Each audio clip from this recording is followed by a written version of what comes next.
그럼 이제 이 말씀으로 우리 다 같이 나아가겠습니다. 고린도전서 1장 18절 말씀입니다. 18절부터 25절까지입니다. 고린도전서 1장 18절로 25절, 사순절 셋째 주일 성서 정과에 따른 주시는 말씀입니다. 고린도전서 1장 18절로 25절 다 찾으시면 저 한 절 읽고 여러분들 한 절 읽고 교독해서 말씀 읽습니다. 18절 말씀 제가 먼저 읽습니다. 십자가의 도가 멸망하는 자들에게는 미련한 것이요 구원을 받는 우리에게는 하나님의 능력이라.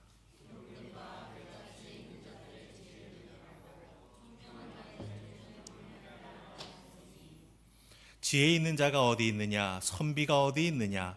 이 세대의 변론가가 어디 있느냐? 하나님께서 이 세상의 지혜를 미련하게 하신 것이 아니냐?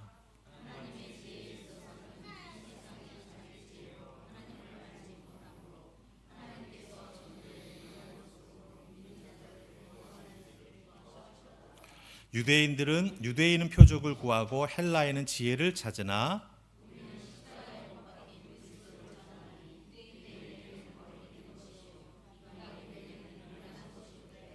오직 부르심을 받은 자들에게는 유대인이나 헬라인이나 그리스도는 하나님의 능력이요 하나님의 지혜니라.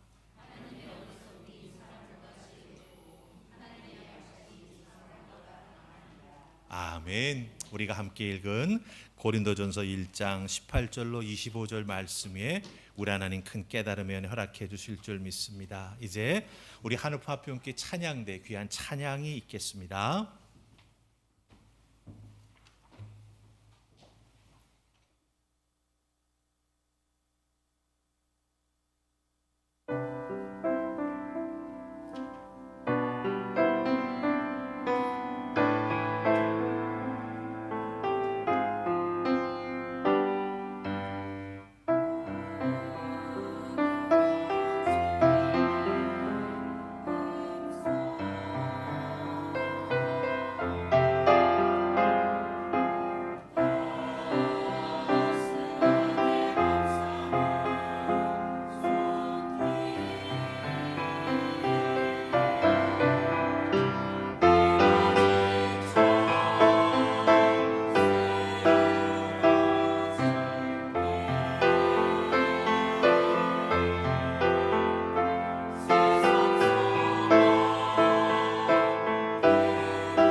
귀한 찬양 감사합니다.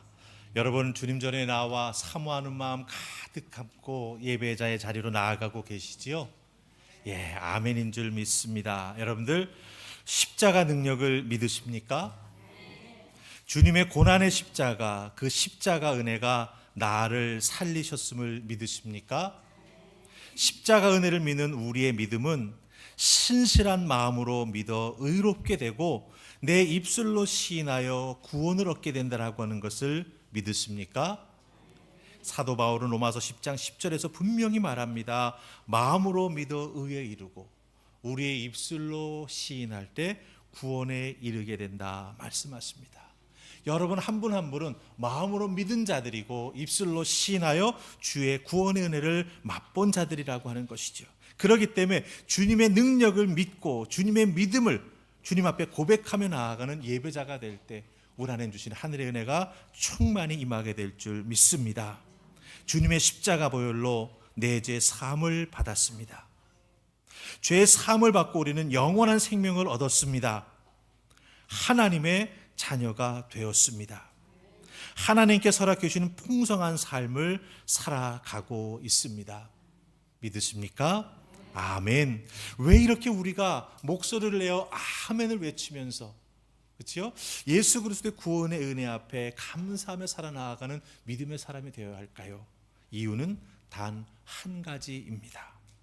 십자가의 복음이 너무나 귀하고 귀한 것이기 때문에, 그 십자가의 복음 때문에 내가 다시 살아났고 새로운 삶을 살아갈 수 있는 은혜를 덧입은 자가 되었기 때문에 내가 체험해서 십자가의 은혜가 무엇인지를 알고 있기에 우리는 감사할 수밖에 없고, 더 이상 주님의 십자가는 세상 안에서 미련한 것이 아니며 우리 하나님의 능력이 되시며 우리를 구원하시기 위한 우리 하나님의 구원의 경륜, 구원의 지혜가 되임을 우리가 믿고 알고 증거하게 된다라고 하는 것이죠.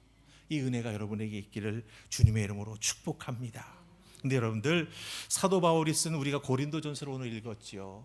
고린도라고 하는 교회는 사도 바울이 몸소 전도해서 말씀을 오래 가르쳐서 세운 교회입니다.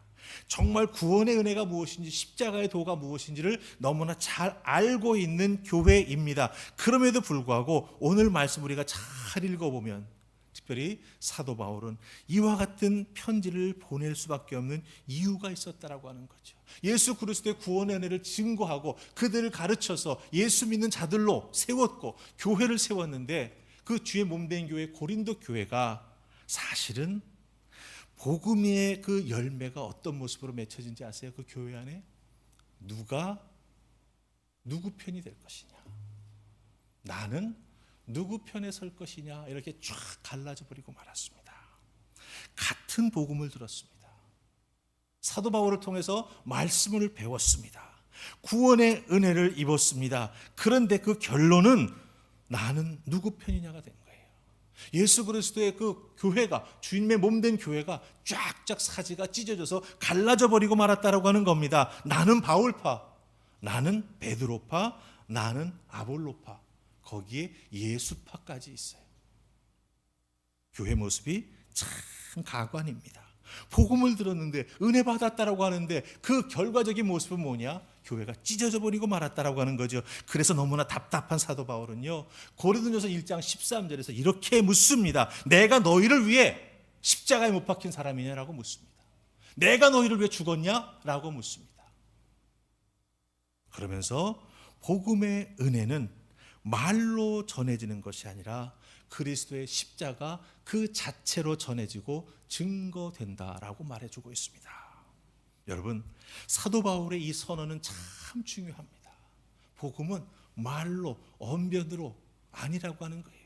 십자가가 가지고 있는 그 은혜와 능력, 하나님의 섭리 가운데 구원의 역사가 일어나게 된다라고 하는 것입니다.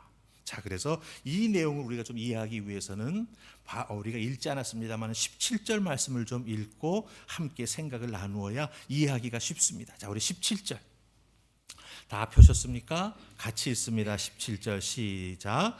그리스도께서 나를 보내심은 세례를 베풀게 하려 하심이 아니요 오직 복음을 전하게 하려 하심이로되 말의 지혜로 아니함은 그리스도의 십자가가 헛되지 않게 하려 함이라. 아멘.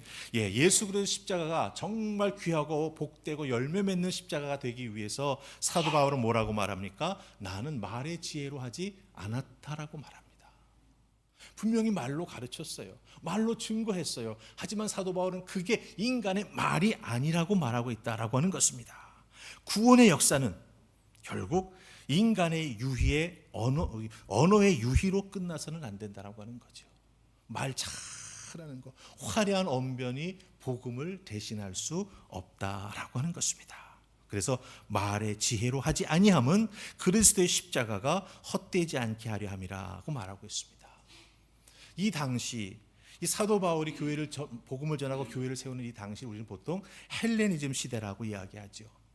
헬레니즘 시대는요, 여러분들 잘 아시다시피 그 시대의 문화는 수사학, 어떻게 말을 멋떨어지게 잘하느냐, 영어로는 레토릭이라고 하는데요, 비유를 잘 들고 그 상황에 청중들의 마음을 휘어잡을 수 있도록 말을 잘하는 훈련받는 것, 그걸 수사학이라고 말합니다.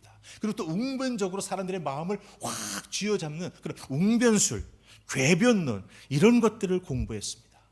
다른 말로 바꾸면 인간의 지혜와 철학을 중요시 여겼던 시대가 바로 이 헬레니즘 시대, 사도 바울이 복음을 전하는 시대죠. 그 당시 문화가 그러니 어떻습니까? 논리적으로 말 잘하는 사람을 좋아했습니다. 그 사람이 무슨 말을 할까 사람들이 귀 기울여 들었습니다. 그런데 사도 바울은 복음을 전함에 있어서 그런 인간의 지혜에 근거한 화려한 말솜씨 가지고 복음 전하지 않았다라고 말합니다. 여러분, 사도 바울이 말솜씨가 없었을까요? 저는 아닌 것 같아요. 사도 바울의 추측한 어떤 자화상 같은 게 그려져 있는 걸 본 적이 있어요. 키도 조그맣고, 사실 아픈 부분이 있어서 좀 몸이 좋지 않은 듯한 그런 모습이었습니다. 하지만 하나님 앞에서 사도 바울은 참 교육을 많이 받은 사람입니다. 가말리알 문화에서 말씀에 대한, 율법에 대한 교육을 받았습니다. 바리새인 중에 바리새인입니다. 또 하나 우리가 간과해서는 안 될 건 사도 바울은 로마의 시민권을 갖고 있습니다. 헬레니즘 문화에 능통한 사람이에요. 그렇기 때문에 사도 바울은 참 말을 잘하는 사람일 것입니다. 그럼에도 불구하고 뭐라고 말합니까? 나는 나의 화려한 말솜씨 가지고 복음을 전하지 않았다라고 말합니다. 이것을 뒤집어서 말하면, 여러분들, 우리가 말을 할 때 제가 입을 벌려서 말하죠. 제 성대가 진동을 하면서 쫙 말소리가 나옵니다. 근데 그 말은 본질적으로는 뭐죠? 파장입니다. 파장. 공기가 흔들려서 나아가서 내 고막을 때릴 때 내 흔들리는 고막을 통해서 내 머리가 그 소리를 듣고 파악을 하는 거죠. 소리의 본질은 파장입니다. 음파입니다. 진동을 통해서 전달이 됩니다. 그런데 사도 바울이 말한 복음은요, 화려한 말솜씨가 아니라고 말하는 그 본질은 무엇입니까? 복음을 전하는 것은 공기의 진동인 인간의 말이 아니라고 하는 거예요. 말을 하는데 그 말은 내 인간의 말이 아니라 예수 그리스도의 생명이 담겨진 은혜의 말이 된다라고 하는 거예요. 그래서 그 사도 바울이 복음을 증거할 때마다 듣는 자들이 변화되고 예수 앞으로 나타나는 놀라운 역사가 나타날 수 있었다라고 하는 거죠. 말주변이 아니라 그 말하는 순간 우리 주님의 은혜가 임재하여서 듣는 이로 하여금 그 마음속에 감화 감동을 받을 수 있도록 역사해 주셨다라고 하는 것입니다. 더군다나 복음을 전하는 바울, 어떤 삶을 살았습니까? 언변만 화려했습니까? 아니지 않습니까? 예수 믿고 구원의 은혜를 제대로 받은 다음에, 복음이 무엇인지를 제대로 깨달아 알은 다음에 우리 주님께서 너를 불러 이방인들을 위한 사도로 너를 쓰겠다라고 하시는 그 사명을 온전히 깨달아 알게 되었을 때 사도 바울은요, 자기 자신이 가지고 있던 귀한 것들, 세상의 스펙들 다 배설물로 여기고 내려놓았습니다. 그것을 뒤돌아보지 않았습니다. 그리고 주님의 은혜만 의지하면서 그 삶으로 복음을 증거하며 전하는 하나님의 사람이 되었다라고 하는 것이죠. 즉 공기의 진동이 아닌 삶으로, 자기 자신의 모습으로 복음을 증거하는 귀한 모습을 사도 바울은 보여주었던 것이죠. 여러분들, 우리도 우리의 삶이 있지 않습니까? 나라는 사람이 만든 내 인생이 있지 않습니까? 그 인생의 발자국을 보면 그리스도의 십자가를 내가 어떻게 믿고 있는지 그 모습을 찾아볼 수 있습니다. 헛되게 믿고 있는 것은 아닌지, 제대로 믿고 있는지 우리가 그 모습을 통해서 발견할 수 있게 된다고 하는 것이죠. 여러분들, 우리가 말을 잘하면 얼마나 잘하겠습니까? 저는 수사학도 배워본 적이 없습니다. 웅변을 배워본 적도 없습니다. 늘 사람들 앞에 서는 것이 수줍어 가지고 많은 사람들 앞에 설 때 그런 기회가 주어지겠다 싶으면 그 자리를 도망쳤던 사람이에요. 근데 성령님 강권하시고 우리 주님 이끌어 주실 때 이 모든 것을 감당할 수 있도록 우리 주님의 은혜와 성령의 역사가 함께 하심으로 말미암아 저는 복음을 전할 수 있게 되었다라고 하는 거죠. 우리의 삶도 마찬가지입니다. 우리가 예수 그리스도를 믿고 구원의 은혜를 받은 사람으로 하루하루 살아갈 때 여러분이 세상에서 쌓은 스펙이 얼마나 도움이 되지요? 아닌 것 같아요. 한글 잘 읽을 수 있으면, 주님 앞에 나아가 말씀 듣기를 소망하는 간절한 마음만 있다면 우리의 믿음 생활은 충분하다라고 하는 거죠. 그렇기 때문에 우리들의 믿음 생활 속에서 정말 내가 가지고 있는 인간적인 어떤 것이 아니라 주님 주신 은혜로만 만족하며 신앙생활에 나아가겠습니다라고 하는 분명한 우리의 고백이 필요하다라고 하는 것입니다. 사순절은 그거를 확인하는 절기입니다. 여러분, 우리 예수님께서 화려한 언변으로 우리에게 복음을 전해주신 것 아니지 않습니까? 내가 길이요 진리요 생명이라고 말씀하신 것이 그 예수님 말장난 아닌 것 여러분 아시지 않습니까? 예수님 정말 죽으셔서 하나님 앞으로 나아갈 수 있는 길을 우리에게 내주셨지 않습니까? 그 예수 그리스도 십자가의 죽음, 그것이 없었다라고 하면 우리는 하나님 앞에 나아갈 그 길을 어디에서도 찾을 수 없다라고 하는 것이죠. 근데 예수님은 그것을 몸소 행해 보여주셨습니다.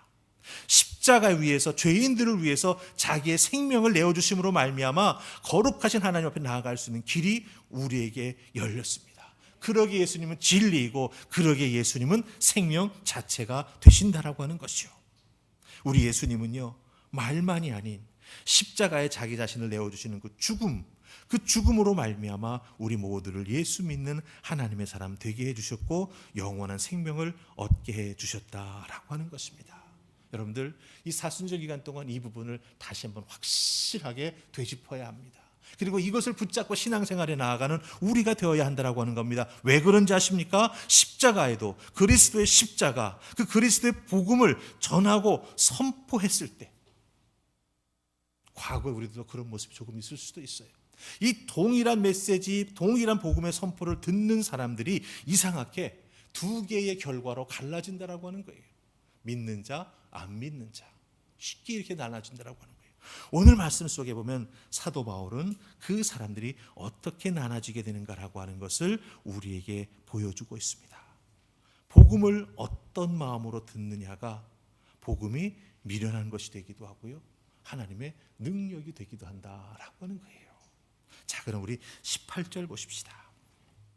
18절 다 찾으셨습니까? 같이 읽습니다. 시작. 십자가의 도가 멸망하는 자들에게는 미련한 것이요 구원을 받는 우리에게는 하나님의 능력이라. 아멘. 십자가의 도라고 되어 있습니다만 한문으로는 길도자가 되겠지요. 하지만 헬란 말로는 로고스라고 하는 단어가 쓰였습니다. 아마 로고스가 무슨 뜻인지는 아실 겁니다. 말씀이라고 하는 뜻이 가지고 있죠. 그러니까 정확한 의미는 뭡니까? 십자가의 말씀입니다.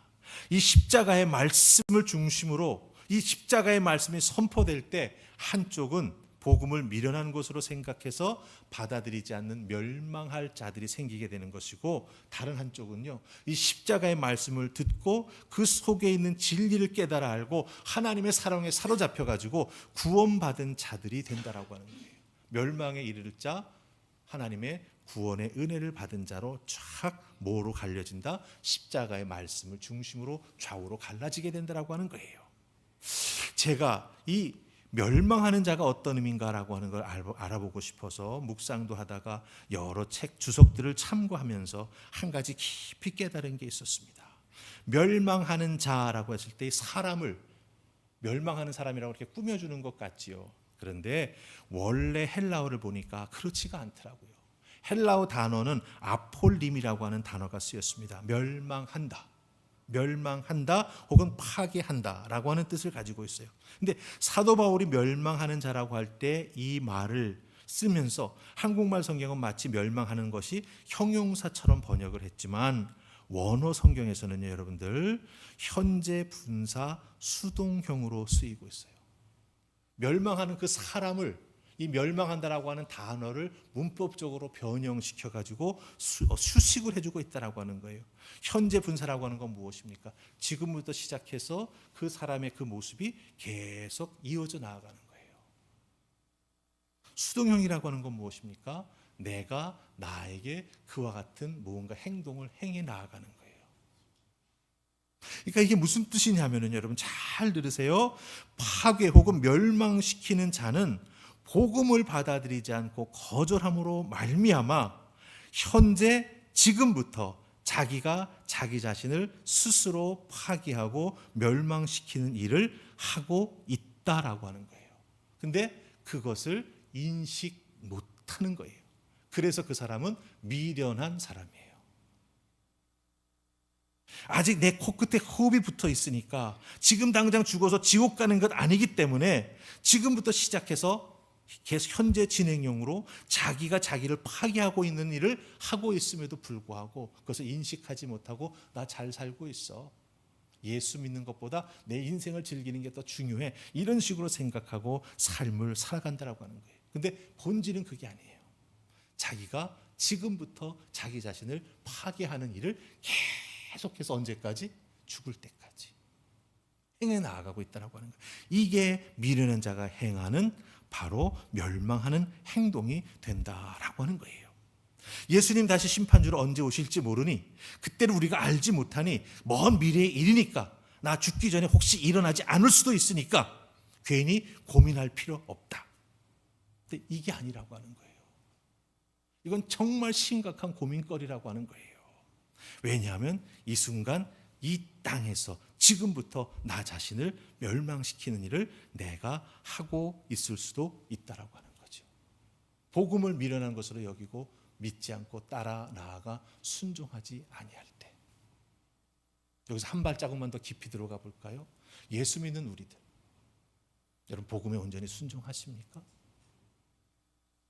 이 부분을 딱 우리가 조금 성경 묵상을 하면서 딱 생각하게 되면 나라고 하는 인생이 얼마나 하나님 앞에 아득한 인생인가라고 하는 걸 발견할 수가 있어요. 나도 제대로 알지 못해서 나 스스로를 자꾸 넘어뜨리고 자꾸 반복적으로 주님 앞에 나를 멸망시키는 행동들을 해나가고 있을 수도 있구나. 여러분들, 그렇기 때문에 제가 지난 수요일날 말씀드렸죠. 우리 믿는 자들에게는 약간 강박관념이 좀 있어야 돼요. 그래야 자기를 긴장시킬 수 있어요. 그래야 죄에 맞서 싸울 수가 있어요. 사도 바울은 분명히 갈라디아서 6장 7절에서 말합니다. 스스로 속이지 말라. 하나님은 업신여김을 받지 아니하시나니 사람이 무엇으로 심든지 그대로 거두리라고 말하고 있습니다. 내가 예수 그리스도의 복음의 말씀을 정말 은혜 가운데 심각하게 받아들이지 아니하고 그저 한 귀로 듣고 한 귀로 흘려버린다면 그 결과는 결국 나에게 돌아온다라고 하는 거예요. 뿌린 대로 거두게 됩니다. 십자가에도 미련하다고 말합니다. 이것이 자기를 끊임없는 파멸로 몰고 가고 있다라고 하는 것, 우리가 모르고 무심결에 지나칠 수도 있다라고 하는 거죠. 이게 바로 오늘 사순절을 보내고 있는 나의 모습이 될 수도 있다라고 하는 것입니다. 여러분, 두렵고 떨리죠. 두렵고 떨립니다, 사실. 그런데 이것을 깨달아 알고 내 마음에 이 말씀을 들을 때 찔림이 있을 때 어떻게 해야 되죠? 어찌할꼬?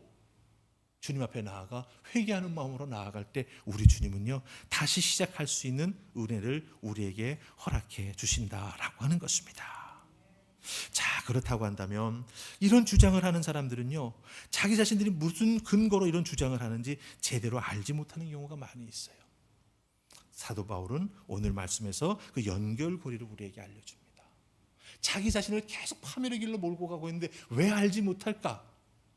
23절에서 알려줍니다. 우리 23절 함께 찾아 같이 읽으십시다. 23절 찾으셨습니까? 우리 같이 읽습니다. 시작. 우리는 십자가에 못 박힌 예수 그를 전하나 유대인에게는 꺼리끼는 것이요 이방인에게는 미련한 것이로되. 아멘. 자, 여기 나오는 유대인이나 이방인들이 이 현재 진행형으로 스스로를 파괴하고 멸망시키는 길로 가고 있지만 그거 알지 못하고 있다고 지금 말하고 있습니다. 유대인들은 선민의식 가지고 있는 자들이지 않습니까? 이방인들은 헬라 문화에 확 사로잡혀가지고, 그렇죠? 예. 로마의 시민으로서 당당하게 모든 걸 누리면서 살아가고 있는 나는 참 좋은 사람이야라고 생각합니다. 로마의 황제 마르쿠스 아우렐리우스, 그 사람은 황제로서 완벽한 사람이었습니다. 스토이즘이라고 하는 자기의 금욕주의적인 철학 사상을 가지고 자기의 삶을 철저하게 통제하며 살았습니다. 사람들로부터 박수와 추앙을 받았습니다. 하지만 오늘 말씀에 대입해서 그 사람을 생각해 본다면 그 마르쿠스 아우렐리우스 로마의 황제는 미련한 사람이었습니다. 왜? 십자가의 도, 예수 그리스도의 그 복음의 은혜를 제대로 알지 못했기 때문에 스스로를 파괴시키고 멸망시키는 길로 계속 꾸준히 걸어갔던 거예요. 왜 알지 못했을까요? 사도 바울은 한마디로 십자가를 오해하고 있기 때문이다라고 말합니다. 십자가를 오해하면 그렇게 된대요. 자, 유대인들은 십자가를 어떻게 오해했을까요? 십자가를 뭐라고 생각했습니까? 꺼리끼는 것으로 생각을 했어요. 꺼리낀다. 헬라인으로 대표되는 이방인들은요, 십자가의 도가 뭐라고 생각했지요? 미련한 것이라고 생각을 했습니다. 그럼 유대인부터 생각해 보십시다. 왜 십자가의 도, 그 십자가의 복음, 구원의 은혜가 그들에게는 거리끼는 것이 되었을까요?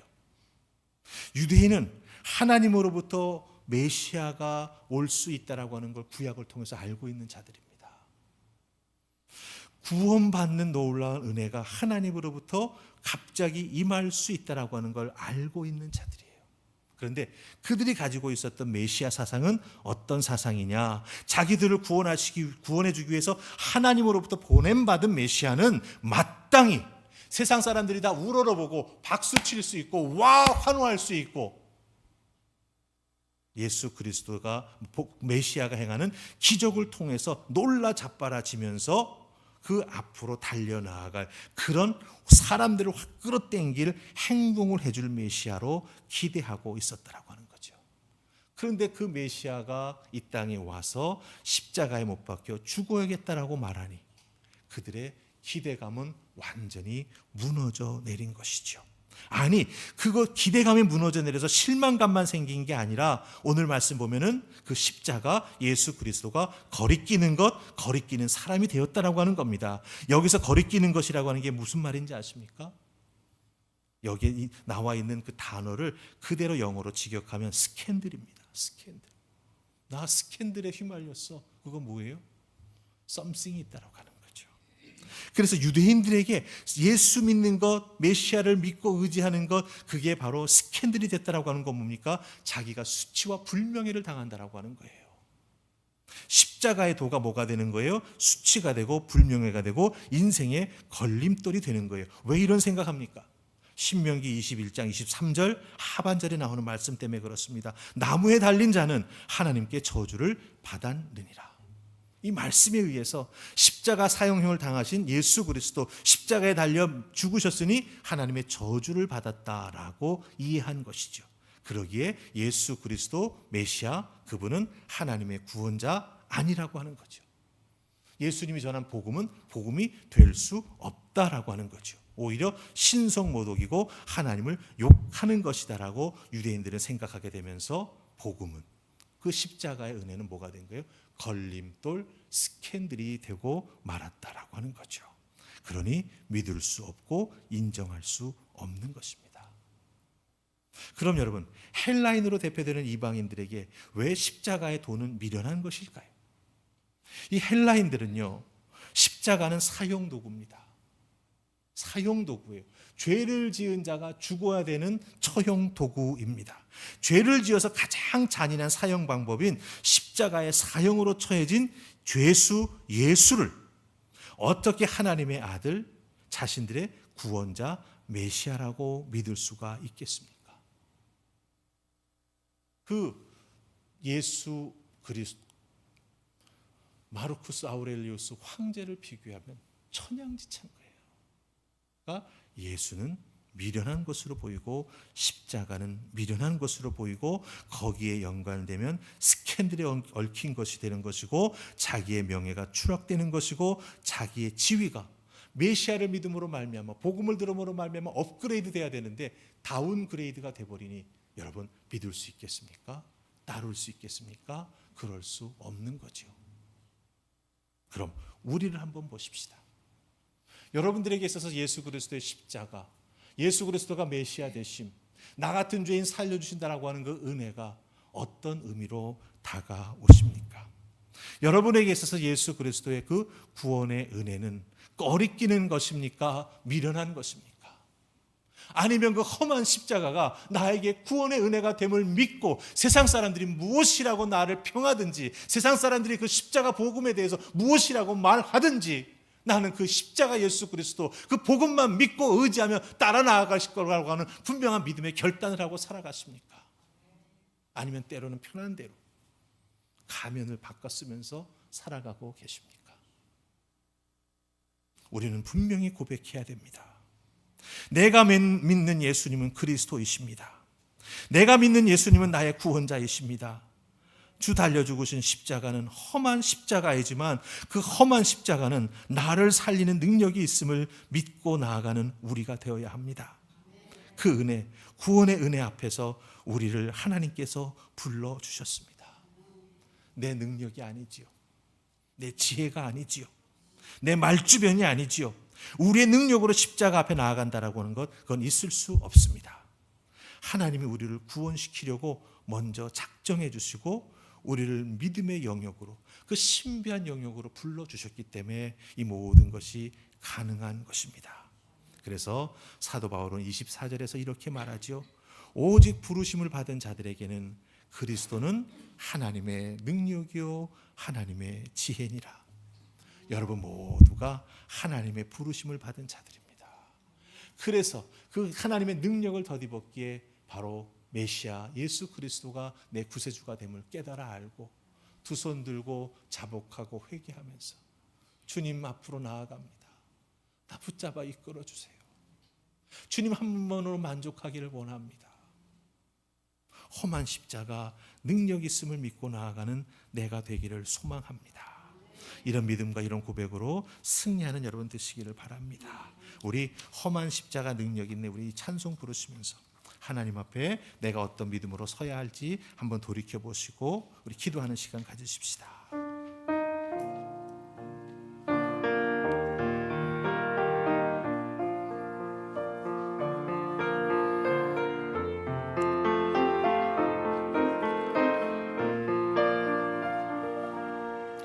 목적도 없이 나는 방황했네. 소망도 없이 살았네. 그때에 못 잡고 난 그 속에 나에게 새 생명 주셨네. 험한 십자가에 능력 있네. 거기서 나의 삶이 변했네. 찬양하리 주 이름 영원히. 주의 십자가 능력 있네. 나는 믿네 갈보리 언덕 십자가. 나는 믿네 그 누가 뭐라 해도 이 세상 다 지나고 끝날이 와도 험한 십자가 붙들게 나는 믿네. 나는 믿네 갈보리 언덕 십자가. 나는 믿네 그 누가 뭐라 해도 이 세상 다 지나고 끝날이 와도 험한 십자가 붙들겠네.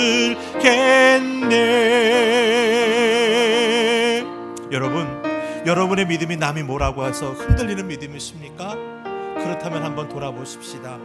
그것은 결국은 나에게 걸림돌이 되는 것이고, 그것은 나에게 스캔들이 되는 것이고, 그것은 나에게 미련한 것이라고 여겨지는 마음이 있기 때문에 남들이 내 신앙에 대해서 뭐라 그럴 때 우리는 흔들리는 것이고 결국은 거기에 걸려 넘어지게 되는 것입니다. 여러분, 그런 믿음은 바른 믿음 아닙니다. 아무리 세상이 뭐라고 말한다 할지라도 내 인생의 목적은 주님 한 분뿐이다. 내 인생의 소망은 예수 그리스도뿐이다. 내 인생에 내가 살아가는 목적과 이유는 예수 그리스도의 구원의 은혜 때문이다. 담대히 고백하고 담대히 그것만 따라 나아가는 믿음의 사람들이 우리가 되어야 할 줄로 믿습니다. 그 은혜 때문에 내 삶이 변했다라고 하는 분명한 여러분의 증거가 있어야 될 줄로 믿습니다. 우리 이 시간 기도하십시다.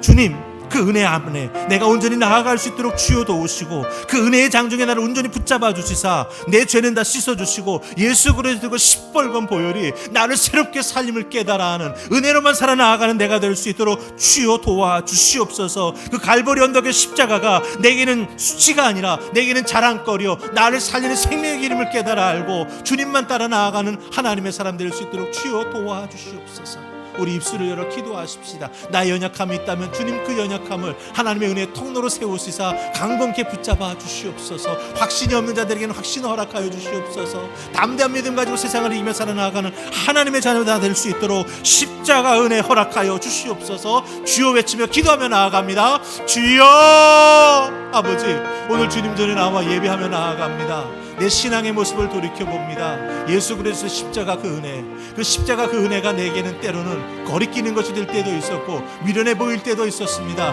내가 조금만 노력하면, 내가 조금만 세상의 것들을 잘 취득하면, 내가 세상의 것들을 조금만 잘 붙잡고 나아간다면 그 모든 것 다 내 마음대로 할 수 있다고 생각하며 살았던 때가 있음을 고백합니다. 주여 용서해 주시옵소서. 아버지, 십자가 은혜 앞에 나 자신을 온전히 내려놓을 수 있도록 주여 도우시고, 예수 아니면 나는 아무것도 아님을 깨달아 알게 해주시고, 그 십자가의 도가 내게는 생명의 도요, 나를 살리는 도요, 영원한 도요, 그 말씀이 없으면 나는 존재할 수 없음을 깨달아 하는 우리 모두가 되게 하여 주시옵소서. 요령 피우지 말게 하여 주시옵시고, 주님께서 나를 주에 죽으셨는데 왜 내 신앙생활은 요령으로 끝나야 합니까? 주님, 진솔하게 주님 십자가 앞으로 나아가는 우리 모두가 되게 하여 주시옵소서. 아버지, 도와주시옵소서. 하나님, 오늘 말씀 앞에 나를 세우면 참 나 자신이 부족하고 창피한 것들을 많이 발견하게 됩니다.